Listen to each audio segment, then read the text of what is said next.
पहला प्यार। अगर आप मैच्योर्ड हैं तो ये तो आपने सुना ही होगा कि किसी का पहला प्यार बहुत खूबसूरत होता है तो किसी का बहुत दर्दनाक। पर क्या होता है ये पहला प्यार? कभी सोचा है आपने क्यों पहले प्यार को ही सब याद रखते हैं?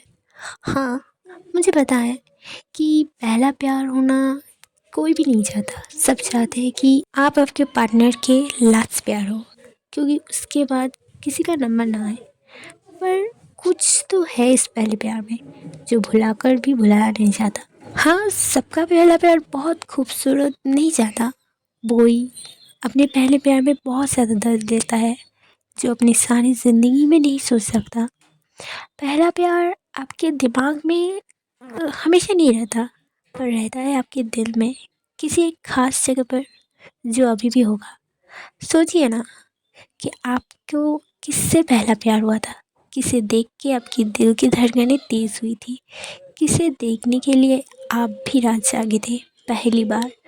हाँ, अब अपनी ज़िंदगी में आप आगे बढ़ चुके हैं बहुत ज़्यादा। अब आपके पास एक अच्छा लाइफ पार्टनर हो सकता है या फिर नहीं भी, पर कुछ समय के लिए अगर आप सोचें तो आपका जो पहला प्यार था वो आपके सामने होगा, क्योंकि उसे भुलाया नहीं जा सकता, मिटाया नहीं जा सकता।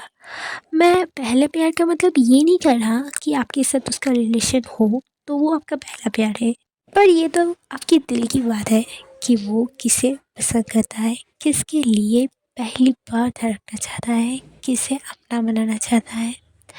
सबके लाइफ में ये होता ही है, मेरे लाइफ में भी है। मेरा पहला प्यार, मेरा फर्स्ट लव, हाँ वो वन साइड ही है। क्या आप लोगों को मेरी फर्स्ट लव की कहानी सुनी है? हाँ, ये आधी कहानी है क्योंकि ये कंप्लीट कभी हुई नहीं थी और मुझे लगता है इस ज़िंदगी में होगी भी नहीं, पर कहानी बहुत इंटरेस्टिंग है। तो चलो मेरे पहले प्यार की तरफ।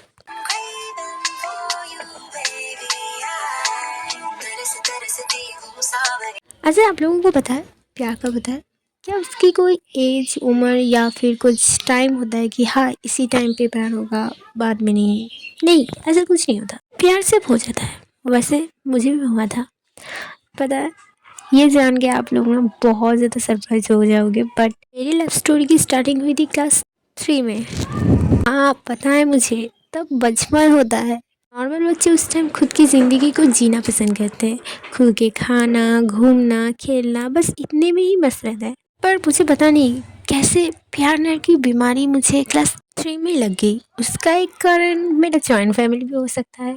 मैंने अपनी आँखों के सामने जोड़ियाँ बनते हुए देखी है। मैं जब छोटी थी तभी मेरे बड़े भैया एंड बहना सभी शादी करते थे। मैंने सबको जोड़ी अपनी आँखों के सामने बनते देखा है। लव को पाना, या कह सकते हैं अरेंज मैरिज में लव को ढूंढना, या फिर लव मैरिज को घर के सामने रखना, सब देखा है मैंने अपने बचपन से। एक्चुअली मेरी फैमिली पे मेरे पापा सबसे छोटे चाइल्ड थे, इसलिए मेरी उम्र और मेरे भाई की उम्र सबसे छोटी है हमारे सारे भाई बहनों में। इसलिए प्यार की मीनिंग थोड़ा थोड़ा पता था मुझे। दिल धड़कना, दिल की बातें सुनना, ये सब कुछ ज़्यादा था। इसी तरह से दिल धड़कते धड़कते एक दिन मेरे दिल का भी राजकुमार आ ही गया, मेरा पहला प्यार, मेरी लव। चलो मैं तुम सबको स्टार्टिंग से बताता हूँ। हाँ, हमारा घर भूसान में था। मेरे पापा एक नॉर्मली सा जॉब करते थे, हाँ गवर्नमेंट जॉब, और मेरी मम्मी थी हाउसवाइफ। मेरी मम्मी को पता नहीं कौन सी चीज़ लगी रहती थी, वो मुझे बहुत ज़्यादा पढ़ाना चाहते थे, इसलिए हमेशा से पढ़ने के लिए कहते थे। पर मुझे पढ़ने से ज़्यादा मोबाइल देखने में या फिर घूमने में मज़ा आता था। पढ़ाई तो मुझसे होती नहीं थी, पर पापा और मम्मी हमेशा पढ़ने के लिए कहते थे और वो मुझे पढ़ाने के लिए भी बैठते थे। पर मैं इतनी शैतान थी कि उन लोगों से पढ़ती ही नहीं थी, हमेशा मस्ती करती थी। इसलिए मेरे मम्मी ने मुझे नर्सरी से जाने से पहले ही एक टीचिंग क्लास में भेज दिया। हाँ, ज़्यादा दूर नहीं, था। हमारे घर के पास वाले आंटी जो पहले एक स्कूल टीचर थी, पर बच्चे होने के बाद उन्होंने स्कूल टीचिंग तो छोड़ दिया, पर वो होम में टीचिंग करती थी और वहीं पे मुझे भेज देती थी पढ़ने के लिए। सच ही कह रहा हूँ, सुबह सुबह उठ के जाने का मेरा बिल्कुल भी दिल नहीं करता था, बस सोने का मन चाहता था, पर सुबह सुबह 7 बजे उठ के वहाँ पे जाके पढ़ना पड़ता था। मुझे बिल्कुल भी पसंद नहीं आता था। मैं तो पढ़ने के ना जाने के लिए बहुत ज़्यादा बहाने करती थी।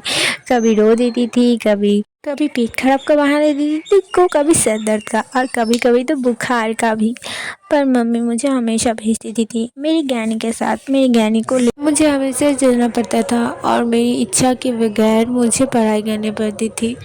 पता है, मुझे बहुत बुरा लगता था क्योंकि मैं तो ज़्यादा से ज़्यादा टाइम वहाँ जाके रोता ही था, पर फिर भी पढ़ना तो मुझे पड़ता था। और उसी घर में था मेरा स्वीटहार्ट, मेरा पहला प्यार, जंगकुक भैया।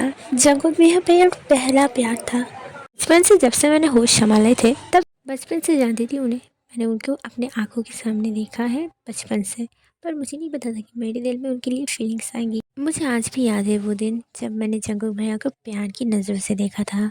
उस दिन बारिश गिर रही थी। मैं ट्यूशन के लिए ज़्यादा जल्दी नहीं, पर 5-10 मिनट पहले ही चली गई थी। रूम के अंदर जाके देखा कि कोई अब तक नहीं आया था, इसलिए मैंने अपना बैग बेंच पे रख के विंडो के पास चले आई, क्योंकि बाहर बारिश गिर रही थी और मुझे बारिश बहुत ज़्यादा पसंद है। वैसे मैं भीग तो नहीं सकती क्योंकि मैं ट्यूशन आई हूँ, नहीं तो मम्मी मेरी खटिया खड़ी कर दी थी। मैं विंडो के अंदर बैठी हुई बाहर के नज़ारे देख रही थी, तभी घर की मेन डोर ओपन हुई। मैंने गेट की तरफ देखा और जैसे मानो एक टाइम के लिए ये समय थम गया।